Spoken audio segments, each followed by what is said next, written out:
తాకట్లో ఉన్న బంగారాన్ని విడిపించి ఆ రోజున మార్కెట్ ధర కట్టి మిగిలిన డబ్బును మీకు అందిస్తుంది Kommuri gold.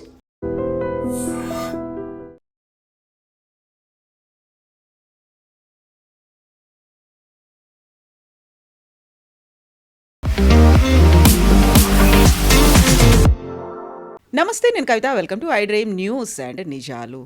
Tamil super star Vijay నటించినటువంటి సినిమా జననాయగన్ రిలీజ్కి ఇంకా నోచుకోవట్లేదు. సెన్సార్ సర్టిఫికెట్లు అనేవి ఇష్యూ అవ్వలేదు. At the same time Tamil super star మీద ఇప్పుడు సిబిఐ కూడా కన్నేసింది.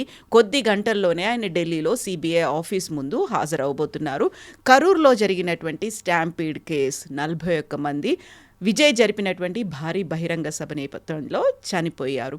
సో ఒక సినిమా రిలీజ్ అవ్వకుండా చూస్తున్నారు. ఆ తర్వాత సిబిఐ కేసు పెట్టింది. దీనికి ప్రధానంగా అక్కడ సీఎం స్టాలిన్తో పాటుగా సెంట్రల్లో ఉన్నటువంటి బీజేపీ కూడా విజయ్ ఎదుగుదలని అడ్డుకుంటున్నారు, ఆయన మీద రాజకీయ కక్ష పూరితంగానే కేసులు పెట్టారు అనేటువంటి వాదనలు ఎందుకు వినిపిస్తున్నాయి.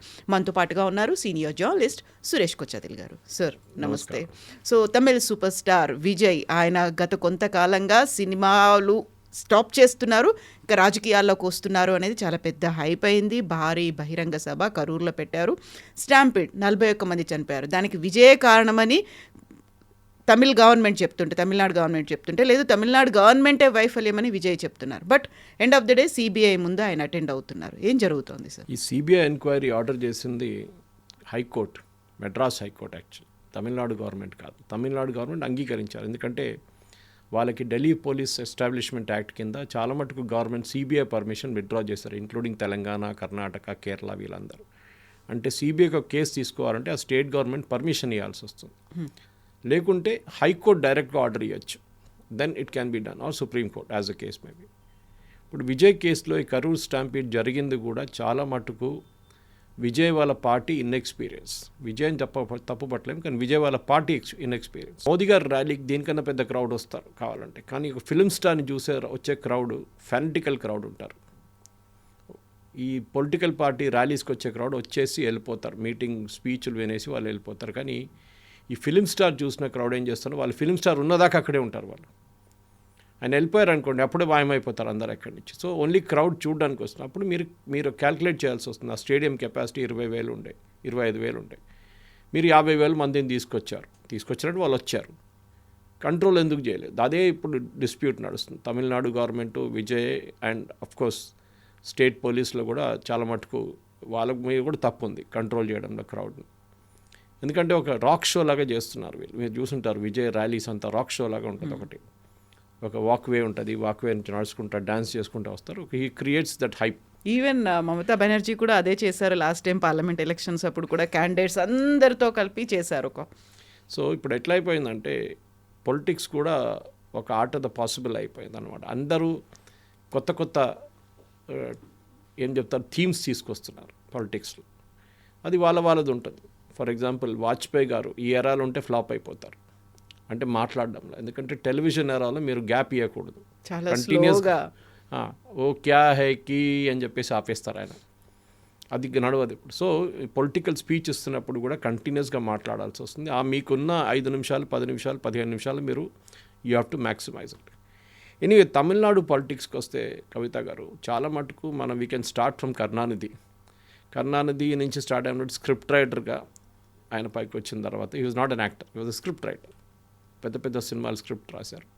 దాని తర్వాత ఆయన పాలిటిక్స్లో వచ్చారు. Of course his guru was Annadurai ముందు ఈ పెరియార్. సో ఆ లైనేజ్ ఉందన్నమాట. అది ఇక్కడ ప్రాబ్లం వీళ్ళకి ఎట్లా వచ్చిందంటే తమిళనాడు ఎర్లీ పాలిటిక్స్లో ఎంజి రామచంద్రన్ అని చెప్పి సిలోన్ నుంచి వచ్చిన ఒక మలయాళీ తమిళనాడు పాలిటిక్స్లో దిగారు.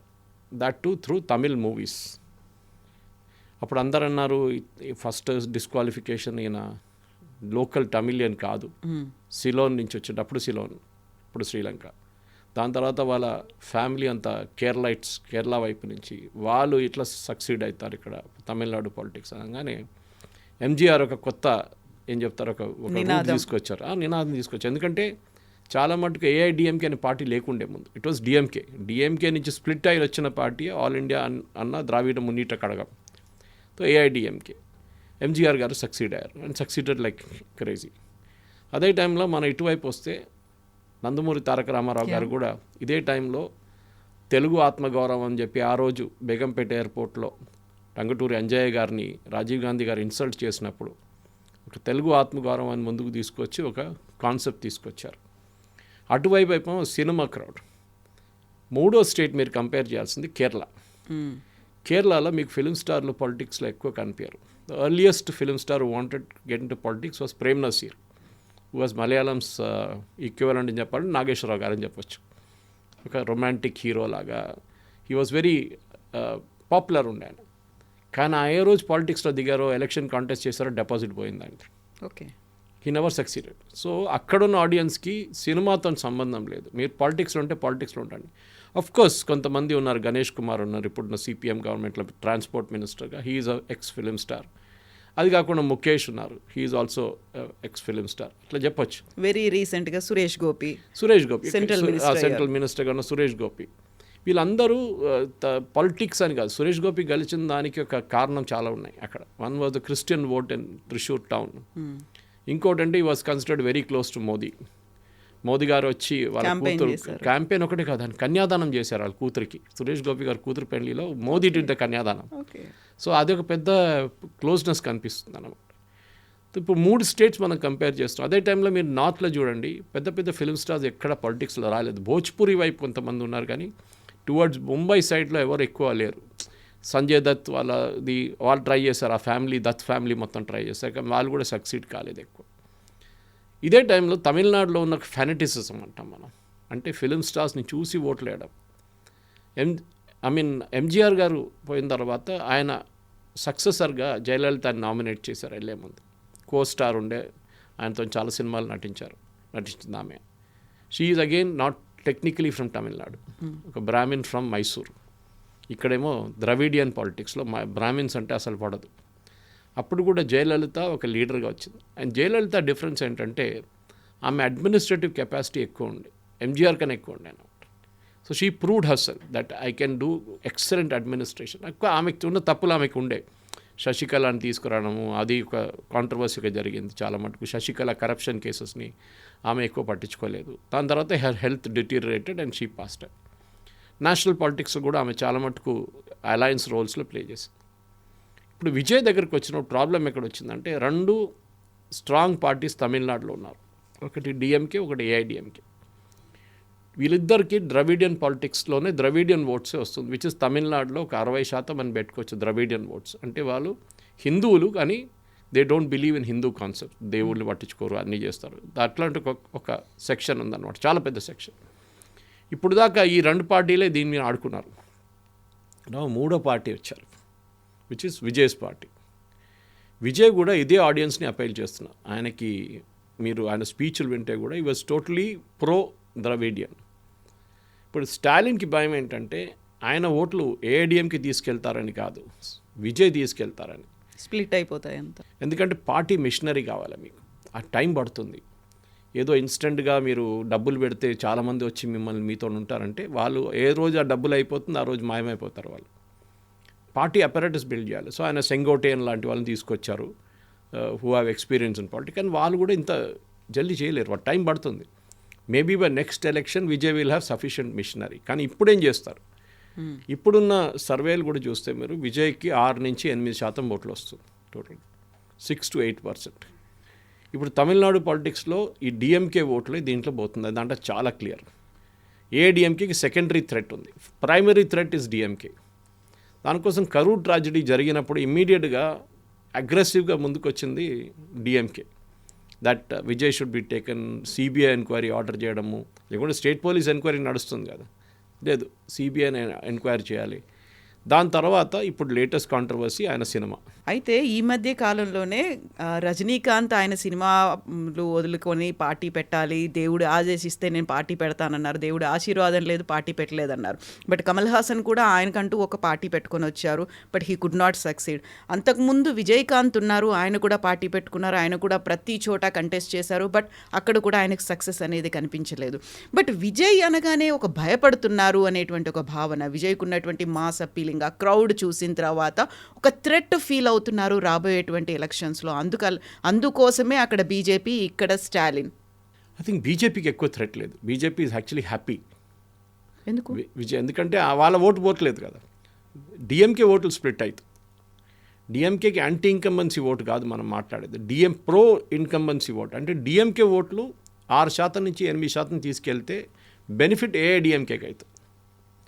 ఏఐడిఎంకేతో అలయన్స్లో ఉన్నారు ఎవరు? బీజేపీ. బీజేపీకి వచ్చే 15%, 12%, 13% ఓటు వాళ్ళకు ఉంది.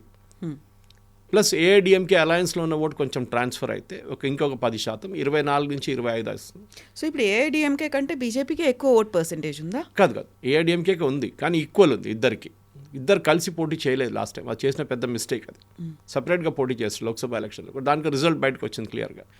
ఇప్పుడు ఎట్లా అయిపోయిందంటే స్టాలిన్ థ్రెట్ ఎక్కడి నుంచి అనిపించిందో స్టాలిన్కి విజయ్ దగ్గర నుంచి థ్రెట్ వస్తుంది.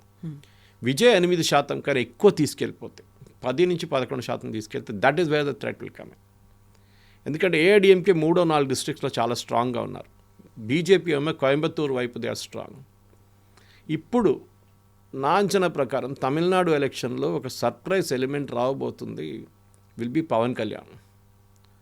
Pawan Kalyan party, Janasena party BJP ఏఐడిఎంకేతో పొత్తు పెట్టుకొని నార్దర్న్ తమిళనాడులో పోటీ చేస్తే, అంటే డిస్ట్రిక్ట్స్ బార్డరింగ్ ఆంధ్రప్రదేశ్, చిత్తూరు వైపు కానీ నెల్లూరు వైపు నుంచి పోటీ చేస్తే, అక్కడున్న ఈవెన్ మెడ్రాస్లో కూడా, చెన్నైలో కూడా పోటీ చేస్తే చాలా మటుకు Pawan Kalyan will be able to draw a lot of votes. అది పెద్దగా అడ్వాంటేజ్ వస్తుంది. సో మేము అందరు విజయ్ గురించి మాట్లాడుతున్నాం, పవన్ కళ్యాణ్ మర్చిపోతున్నాం. మనం ఒక opposite one film star versus another film star అనే కాన్సెప్ట్ తీసుకొని వస్తున్నారు ఇప్పుడు. ఎందుకంటే మనం ఇప్పుడు హైదరాబాద్లో చూస్తున్నాం. అది తెలంగాణలో ఇప్పుడు దాకా పవన్ కళ్యాణ్ గారి పార్టీ అంత పెద్ద ఇంపాక్ట్ ఏం క్రియేట్ చేయలేదు. సడన్గా ఇప్పుడు ఇవాళ పేపర్లు కూడా వచ్చింది that Pawan Kalyan party, Janasena party తెలంగాణలో ఇప్పుడు జరగబోయే జిహెచ్ఎంసీ ఎలక్షన్స్లో పోటీ చేయబోతున్నారు. గతంలో బీజేపీకి సపోర్ట్ ఇచ్చారు. ఈసారి దాని కాకుండా ఇంకా మున్సిపాలిటీలు ఉన్నాయి, మున్సిపల్ కార్పొరేషన్స్ ఉన్నాయి జిహెచ్ఎంసీ కాకుండా, దాంట్లో కూడా పోటీ చేస్తారు. మొత్తం ఆయన కాడర్ బిల్డప్ చేస్తున్నారని చెప్పారు. చూడండి, ఆయన కూడా 2 టర్మ్స్ తీసుకున్నారు. 2 టర్మ్స్ తీసుకున్న తర్వాతనే పోటీ చేస్తున్నారు. ఇప్పుడు దీనికన్నా ముందు చేశారు కుకట్పల్లి వైపు, అటువైపుని, కానీ అసెంబ్లీ ఎలక్షన్ రాలేదు, ఎక్కువ ఓటు రాలేదు వాళ్ళకి. కానీ ఈసారి మార్పు తమిళనాడులో నా సర్ప్రైజ్ ఒక ట్రంప్ కార్డ్ అంటే బీజేపీ దింపబోతుంది పవన్ కళ్యాణ్ గారిని. పవన్ కళ్యాణ్ పార్టీ గారు పవన్ కళ్యాణ్ వాళ్ళ పార్టీ పోటీ చేస్తే డెఫినెట్గా నార్దర్న్ తమిళనాడులో ఇంపాక్ట్ క్రియేట్ చేయొచ్చు. ఆయన ఒక 10% ఓట్లు తీసుకొస్తే then at least northern till Chennai, Puducherry దాకా బీజేపీ ఇంపాక్ట్, అంటే అలయన్స్ ఇంపాక్ట్ ఉంటుంది. స్టాలిన్ ఏమో అదే టైము విజయ్ని చూసుకుంటూ ఉన్నాడు, విజయ్ ఏం చేస్తాడని చెప్పేసి, ఎన్ని ఓట్లు తీసుకెళ్తాడని. ఇప్పుడు మనం సినిమా గురించి మాట్లాడుతున్నప్పుడు జననాయకన్ అది వాళ్ళ ప్రొడ్యూసరే చెప్పారు, దాంట్లో తప్పులు చాలా జరిగినాయి వాళ్ళ వైపు నుంచి కూడా. ఒకటి, హైకోర్టు కూడా అడిగారు ఈ ప్రశ్న కవిత గారు, మీరు డేట్ ఎట్లా అనౌన్స్ చేస్తారు సర్టిఫికేషన్ లేకుండా? ఇది సినిమా వాళ్ళు, ప్రతి సినిమా వాళ్ళు చేస్తారు ఈ పని. ఏం చేస్తారంటే ముందే డేట్ అనౌన్స్ చేసేస్తారు రిలీజ్. అది యూజువలీ సంక్రాంతి టైమో, పొంగల్ టైమో, హిందీ సినిమాలు ఉంటే దివాళీ టైమో అట్లా అనౌన్స్ చేస్తారు. చేసిన తర్వాత వీళ్ళు లాస్ట్ మినిట్లో పోస్ట్ ప్రొడక్షన్ చేస్తారు. మీరు సౌత్ ఇండియన్ సినిమాలు కొంచెం బెటర్గా ఉన్నాయి పోస్ట్ ప్రొడక్షన్లో, వాళ్ళు కొంచెం టైం పెట్టుకుంటారు, 2 నెలలు 3 నెలలు పెట్టుకుంటారు. బాలీవుడ్ అట్లా కాదు, లాస్ట్ మినిట్లో 1 నెల ముందు తీసుకొచ్చి ఫైనల్ మిక్సింగ్ దగ్గర వచ్చి మీరు ఎట్లయినా మ్యాజిక్ షో చేసి ఇది రెడీ చేయాలంటారు ప్రింట్ని. ఆ ప్రింట్ రెడీ అయితేనే కాదు సెన్సర్ బోర్డుకి వెళ్ళేది వ్యూయింగ్కి. అక్కడ ఒక టెన్షన్ అయిపోతుంది. సో మొన్న జరిగిన హియరింగ్లో కూడా డివిజన్ బెంచ్ అదే అడిగారు, మీరు డేట్ ఎట్లా అనౌన్స్ చేశారు, how did you agree to a date? ఎందుకంటే central board of film certification first cinema చూసిన తర్వాత వాళ్ళ దాంట్లో ఒక అనానిమస్ కంప్లైంట్ వచ్చింది that there are some scenes Indian ఆర్మీని కొంచెం బాగా నాట్ ఇన్ గుడ్ లైట్ చూపించారు, అది కాకుండా ఒక రిలీజియన్ మీద కొంచెం ఆరోపణ చేశారని చెప్పేసి. సో దానికి ఏమవుతుందంటే ఒక రివిజన్ కమిటీ అనే కమిటీ ఉంటుంది central board of film certification, వాళ్ళు చూస్తారు ఇంకోసారి. అంటే నాట్ ద ప్రైమరీ కమిటీ చూసిన గారు ఇంకో న్యూ కమిటీని అపాయింట్ చేస్తారు. వాళ్ళు సినిమాని చూసిన తర్వాత వాళ్ళ ఒపీనియన్ ఏముంటుందో దాన్ని బట్టి ఇంకా మార్పులు చేయాలంటే ఆల్రెడీ ఫస్ట్ సెట్లో చేశారు మార్పులు చాలా మటుకు, కానీ మనకు తెలియదు ఏం మార్పులు తీసుకొచ్చారు, ఏం చేంజెస్ చేశారని మనకు తెలియదు. ఇప్పుడు బయట చెప్పలేదు, ఎక్కడ ప్రొడ్యూసర్ కూడా చెప్పట్లేదు దాని గురించి. ఇప్పుడు ఈ జననాయకన్ని లాస్ట్ సినిమా అని చెప్పేది I think it's a hype. Okay, ఈ విల్ కంటిన్యూ. ఇప్పుడు రేపు ఒక హైపోథెటికల్ సిచ్యువేషన్ తీసుకుందాం, విజయ్ ఫ్లాప్ అయ్యాడు ఈ సినిమా, అంటే ఆయన పొలిటికల్ కెరియర్ ఫ్లాప్ అయితే ఆయన మళ్ళీ సినిమాకి తిరిగి వెళ్తాడు. ఇది మనం దీనికన్నా ముందు కూడా చూసాం.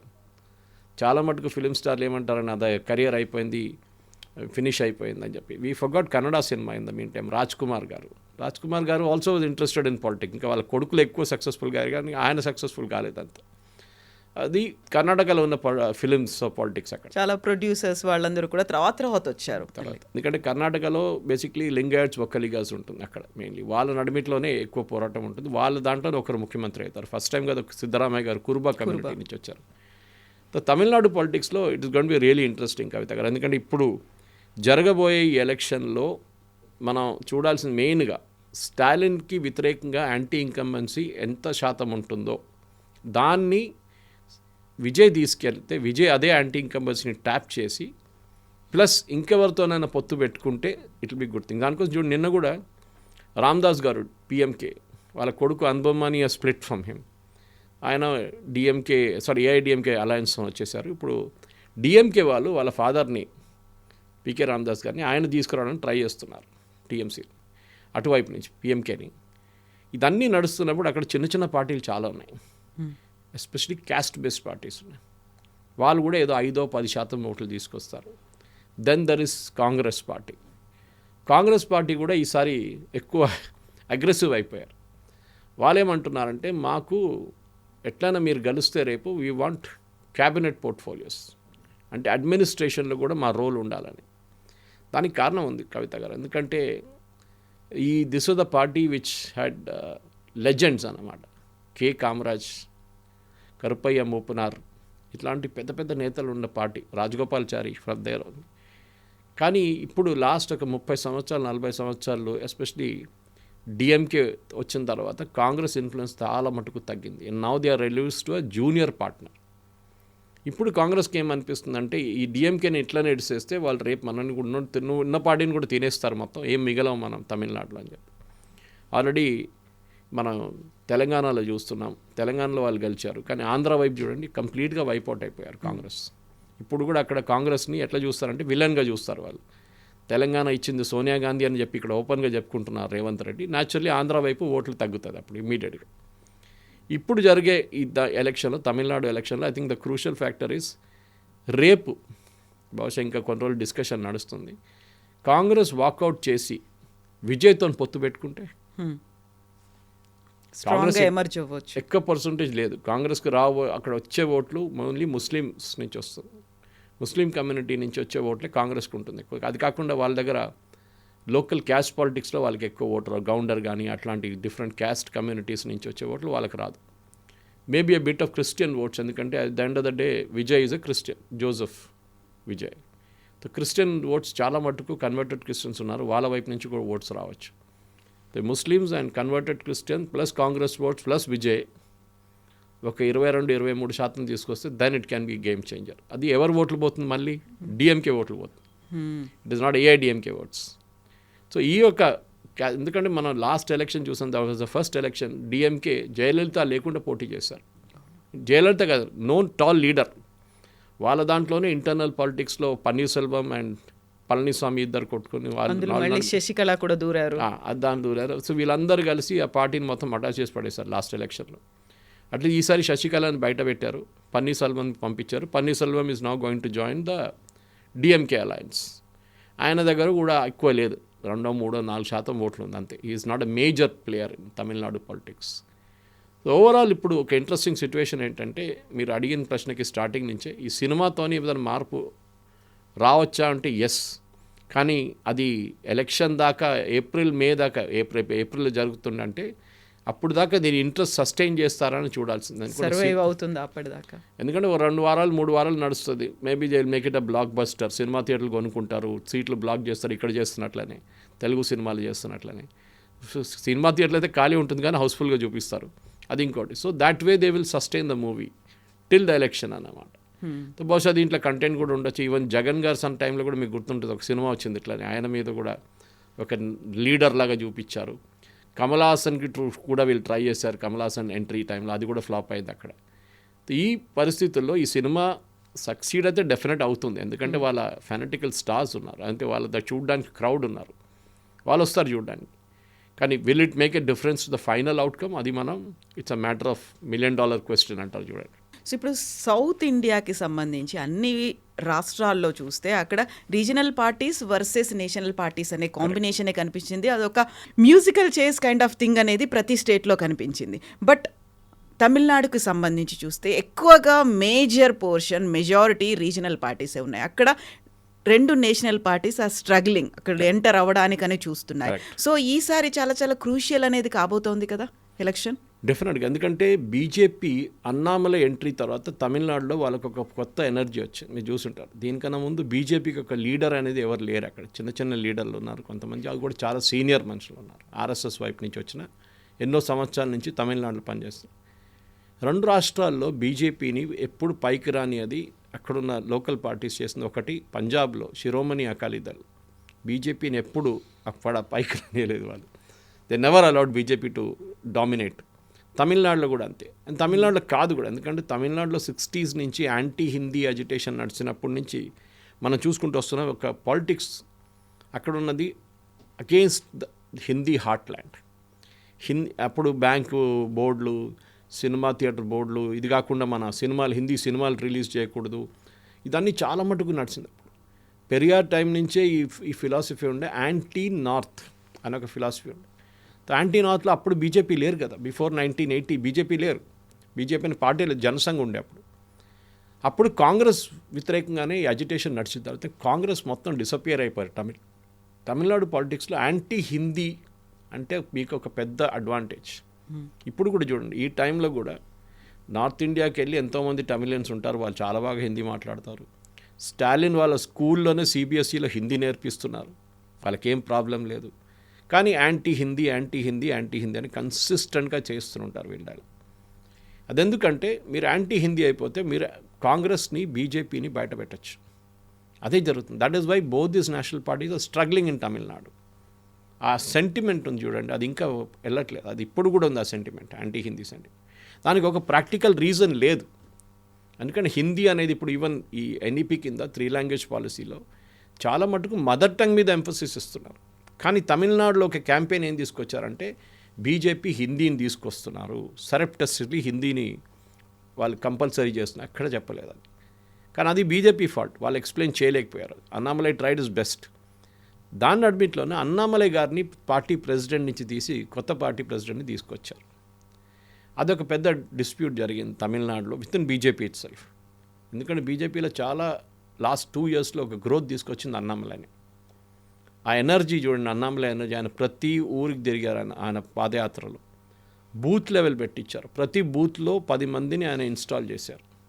బీజేపీకి లేకుండే దీనికన్నా ముందు. ఒక కోయంబత్తూరులోనో అక్కడిక్కడ బీజేపీకి ఉండే, కానీ they didn't have a major say in Tamil Nadu politics. కానీ ఎందుకు మార్చారు అని చాలామంది అడిగారు. అంటే ఆయనకి ఏదైనా నేషనల్ రోల్ ఇవ్వబోతున్నారా, or is he going to be sidelined in Tamil Nadu. And మొన్న ఒక మ్యాగజైన్ వాళ్ళ సమిట్లో చెన్నైలో మాట్లాడుతూ he spoke about this. He said let me be practical about it. బీజేపీకి ఏఐడిఎంకేతో పొత్తు పెట్టుకోవాలి. అట్ ద సేమ్ టైం ఏఐడిఎంకేకి ఉన్న భయం ఏంటంటే that Annamalai is bigger than the alliance అని వచ్చేస్తుంది. రేపు పబ్లిక్ మీటింగ్ పెడితే స్టేజ్లో పన్నీర్ సెల్వం గారు లేరు, ఇప్పుడు పళనిస్వామి కూర్చున్నారు, పక్కన అన్నామలై కూర్చున్నారు. స్పీచ్ మొదలైంది అనుకోండి, అన్నామలై గారు అందరు క్రౌడ్ అడుగుతూ అన్నామలై మాట్లాడంటారు. They will shout and they will scream saying Annamalai should speak. ఆ సిచ్యువేషన్ చాలా డెలికేట్ అయిపోతుంది. సో వీళ్ళకి భయం ఏంటంటే ఏఐడిఎంకేకి Annamalai is more popular than the alliance అని వచ్చేస్తుంది. దానికోసం అన్నామలైని పక్కన పెట్టండి. ఇప్పుడు బీజేపీ ఏఐడిఎంకేలో కూడా ఒక చిన్న డిఫరెన్స్ ఆఫ్ ఒపీనియన్ ఉంది. ఇప్పుడు మన కాంగ్రెస్ డిఎంకే గురించి మాట్లాడుతున్నప్పుడు ఇక్కడ కూడా ఉంది. బేసిక్లీ బీజేపీ ఏమంటున్నారంటే మాకు కూడా రేపు ఎలక్షన్ కలిసి గవర్నమెంట్ ఫామ్ అయితే మేము ఆ గవర్నమెంట్లో ఉండాలని. కానీ ఏఐడిఎంకే ఫస్ట్ టైం ప్రపోజ్ చేశారంటే మన అమిత్ షా గారు వచ్చే ముందు, ఇప్పుడు అమిత్ షా గారు మొన్న వచ్చారు, దానికన్నా ముందు వాళ్ళు ఏం చెప్పారంటే నో, ఈ ఎలక్షన్ తాకనే పొత్తు, ఎలక్షన్ అయిపోతే మాకు బీజేపీకి సంబంధం లేదు, గవర్నమెంట్ ఫామ్లో మేమే ఉంటాం, మేము బీజేపీని రాను. ఇదే పాస్చర్ ఇప్పుడు డిఎంకే తీసుకున్నారు. ఇవాళ పొద్దున వచ్చిన న్యూస్ పేపర్ ఆర్టికల్స్లో డిఎంకే క్లియర్గా కాంగ్రెస్ని రిజెక్ట్ చేసేసారు. No, you have no role in Tamil Nadu. మేము ఏదో ఇస్తున్న 20 సీట్లు ఉందండి, అది తీసుకొని వెళ్ళండి. కాంగ్రెస్ ముందు 38 అడిగారు, స్టాలిన్ ఏమో 35 ఆఫర్ చేశారంటున్నారు. మేము ఇవ్వకపోతే మేము 25లతో సెటిల్డ్ అయిపోతామని కాంగ్రెస్ వైపు నుంచి కాంచన. అది కాంగ్రెస్కి లేదు, అక్కడ కాంగ్రెస్కి అస్సలు ఏ హోల్డ్ లేదు తమిళనాడులో. ఇదేమైనా ఓట్లు దొరికితే డిఎంకే ఓట్లతోనే వాళ్ళు గెలుస్తున్నారు. అదర్వైజ్ దే హ్యావ్ నో, ఇప్పుడు ఉన్న ఫుటింగ్ లేదు తమిళనాడులో. ముందున్న 60 సంవత్సరాల ముందు, 50 సంవత్సరాల ముందున్న హోల్డ్ ఇప్పుడు లేదు తమిళనాడులో. ఇప్పుడు విజయ్ వచ్చిన తర్వాత ఒక థర్డ్ ప్లేయర్ వచ్చేసారు ఈ ఎలిమెంట్లో. ముందు డైరెక్ట్ కాంటెస్ట్ ఉండే DMK alliance versus AIADMK alliance. ఇప్పుడు మూడో ప్లేయర్ వచ్చినప్పుడు ఏమవుతుందంటే ఓట్లు స్ప్లిట్ అవుతుంది. And that is why set స్టార్టింగ్లోనే విజయ్ 8% కన్నా ఎక్కువ ఓట్లు, 10-12% ఓట్లు తీసుకెళ్తే DMK will get badly impacted. దానికి డిఎంకే ఇప్పుడు వచ్చే రోజుల్లో చూడండి ఇంకా వాళ్ళు పాలిటిక్స్ తీసుకొస్తారు. ఈ సినిమా కూడా చూడండి, నాకు డౌట్ ఉండే రిలీజింగ్లో, ఈ సినిమా రిలీజ్ అయినప్పుడు అక్కడున్న లోకల్ సినిమా థియేటర్స్ మీద ప్రెషర్ పెట్టి డిఎంకే గవర్నమెంట్ ఈ సినిమాని ఆపడానికి ట్రై చేస్తారు అని నాకు ఒక డౌట్ ఉండే. కానీ దానికన్నా ముందు సినిమానే ఆగిపోయింది ఇప్పుడు.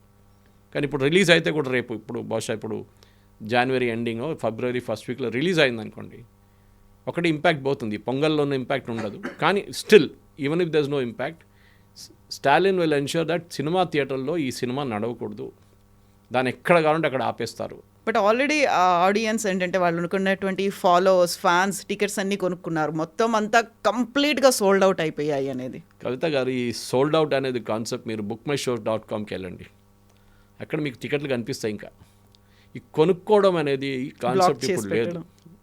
ఏం చేస్తారంటే ప్రొడ్యూసర్ వాళ్ళ ఫ్యాన్స్ అసోసియేషన్ ఉంటుంది, అది అన్ని స్టేట్స్లో, ఈవెన్ కేరళలో కూడా మమ్మూటి, మన మోహన్ లాల్, మనం ఎంత పాలిటిక్స్ మాట్లాడుతుంది కానీ కేరళలో ఒక మమ్మూటి ఫిలిం రిలీజ్ అయితే ప్రొడ్యూసర్ డబ్బులు ఇచ్చి మమ్మూటి వాళ్ళ ఫ్యాన్స్ అసోసియేషన్కి ఇచ్చి మొత్తం అన్ని సినిమా థియేటర్లు బ్లాక్ చేసేసుకుంటారు ఒక వారం దాకా.